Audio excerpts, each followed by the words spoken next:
주님은 우리에게 이렇게 요구하시죠. 믿음의 열매를 맺으라. 성덕하라고 말씀하시는데 입덕조차 안 했다면 성덕은 요원한 일 같습니다.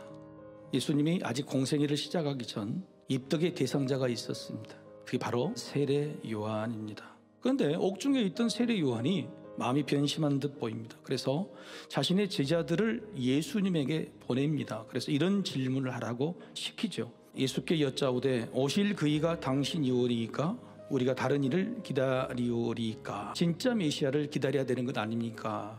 여러분, 세례 요한이 지금 탈덕하고 있는 것입니다. 그렇죠? 사실 그럴 법도 합니다. 왜냐하면 세례 요한이 기대했던 메시아는 이스라엘의 해방이었죠. 세상에 많은 사람들이 뒤집어지는 것이 아니라 오히려 예수님을 반대하는 사람들이 많아졌습니다. 그러니 의심이 들 수밖에요. 그런데 우리가 세례 요한을 이렇게 오해하고 있었지 않느냐. 세례 요한이 믿음이 식었다, 마음이 변했다, 세례 요한을 평가절하한 것은 아니냐는 거죠. 그런데 예수님의 평가는 세례 요한이 의심한 것이 아니었습니다. 그것은 세례 요한의 제자들이 지금 탈덕의 조짐을 보이게 있기 때문입니다. 그렇습니다. 제자들의 의심에 힘들어하는 세례 요한의 마음을 예수님께서 읽으셨던 것이죠. 그러니까 세례 요한은 믿음 진보를 위한 확증, 세례 요한의 제자들은 의심을 풀 증거를 요구했는데 예수님은 두 말 없이 받아주시고 안아주셨습니다. 이게 바로 감사인 것이죠. 누구든지 나로 말미암아 실족하지 아니하는 자는 복이 있도다 하시니라. 누구든지 나를 믿다가 실족, 나를 믿다가 탈덕하지 않으면 복이 있다.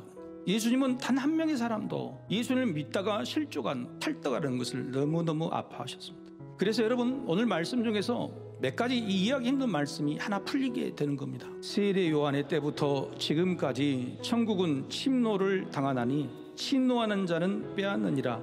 천국은 열정으로 침노하는 것처럼 빼앗는 자의 것이다 라고 하는 겁니다. 예수님은요, 하나님의 자녀를 응원하시기 위해서 이 땅에 오셨습니다. 예수님은 성령님을 통해서 지금도 우리를 응원하고 계시죠. 자, 그렇다면 과연 우리는 어떤 반응을 보여야 되겠습니까?